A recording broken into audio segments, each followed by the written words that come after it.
Hi and welcome back to the Cheeky Crypto Podcast. My name's Chris and it's fantastic to have you back with us for another podcast video. And in today's video, we're going to take a look at Ethereum. And Nick and myself have never really been overly fond of Ethereum.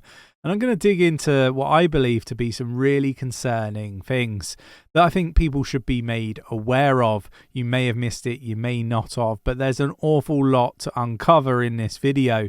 If you enjoy this sort of content, mash up the like button, subscribe if you haven't subscribed already, tapping that bell, selecting all the notifications so you never miss a video. And we will dig into some really interesting wallet analysis and see what the whales are doing. The Ethereum whales, what are they doing? It's really interesting actually as we dig into everything in this podcast. Right, let's get down to the desktop. Okay, so we're going to start here, and the first thing is the dev, or one of the main devs at Ethereum, or of Ethereum, has basically said that he's not staking that much ETH. And I think this is rather concerning, and I believe that there's potentially some security issues when it comes to staking ETH. Would you stake your ETH if the person who made the staking platform or was part of it, doesn't believe in it and won't stake their Ethereum because of concerns that they have as an individual that built it? I probably wouldn't. So, I'm not a financial advisor, but I would encourage people to go research it and see whether they want to continue staking if they are. So, look, rather interesting revelations. And, it's not just him. Vitalik declared that he's not staking all of his Ethereum either, just a small portion. And again, the biggest reason, is the fact that... it has to be on a multi-sig, which is still fairly difficult to set up. So, again, for me, just raising some flags here that it probably isn't as safe as it needs to be.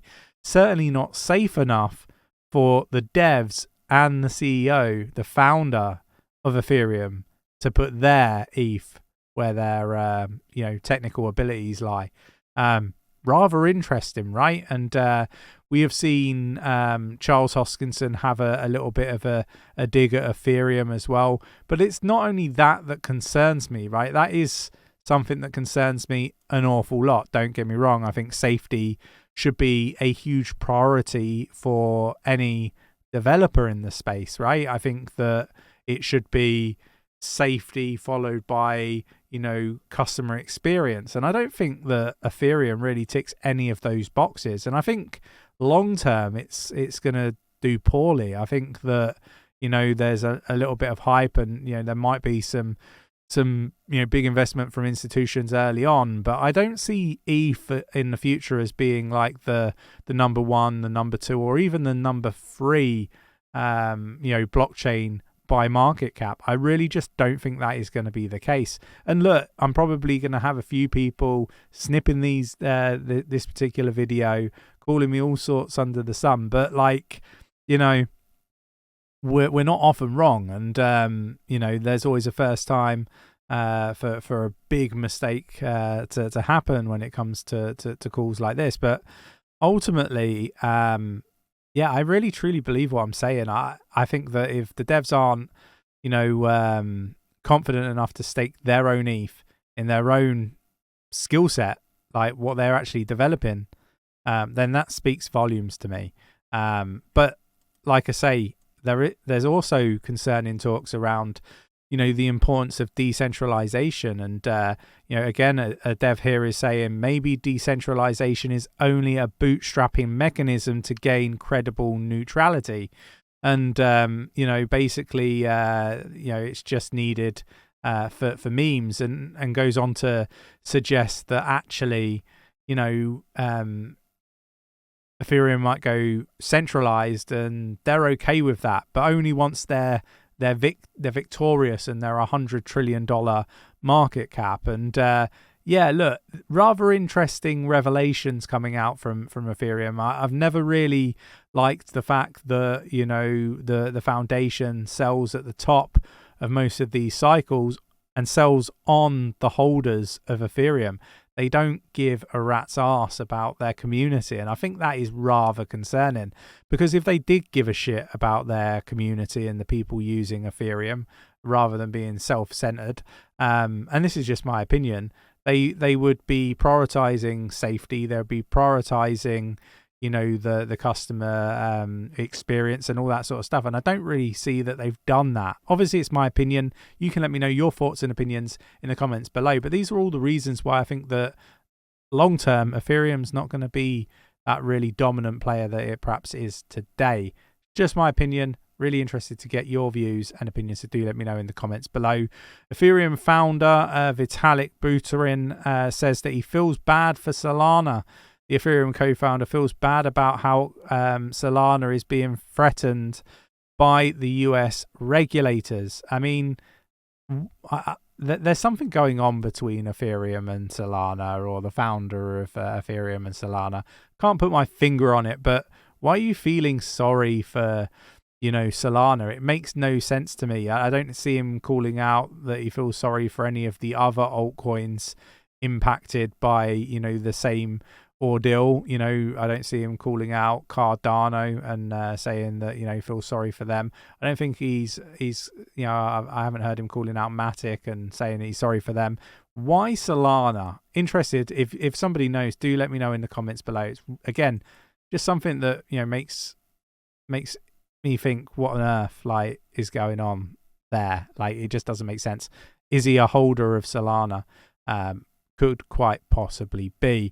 Now, what I would say about Solana is, for the first time in history, it has beaten Ethereum in the 24-hour NFT sales for the first time. This is it's gearing up for its recovery.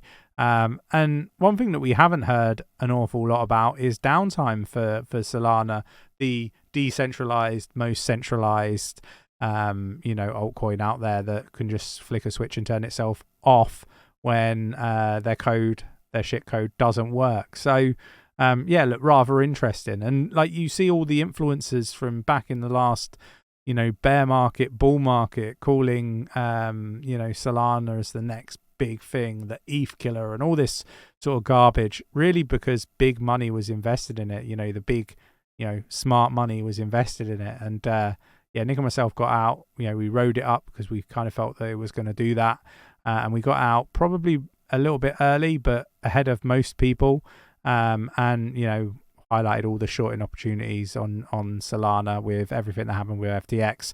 So our community's done quite well out of Solana. I have no hate towards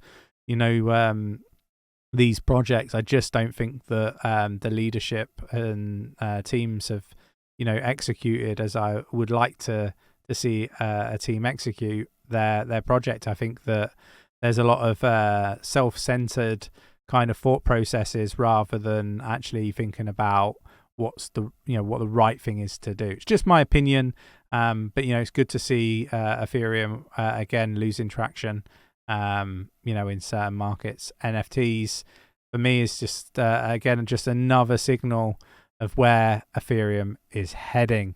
Now I want to have a look at the Ethereum data. So what I would say is we have now launched our 𝗕𝗘𝗪𝗀𝗀.io website. Now you could go to memberships.𝗕𝗘𝗪𝗀𝗀.io and check out all the membership packages. But one of the things or one of the features of our new website is the fact that you can access Bitcoin, Ethereum, Cardano, and XRP at the moment. We're going to add to these, but you can access on-chain data.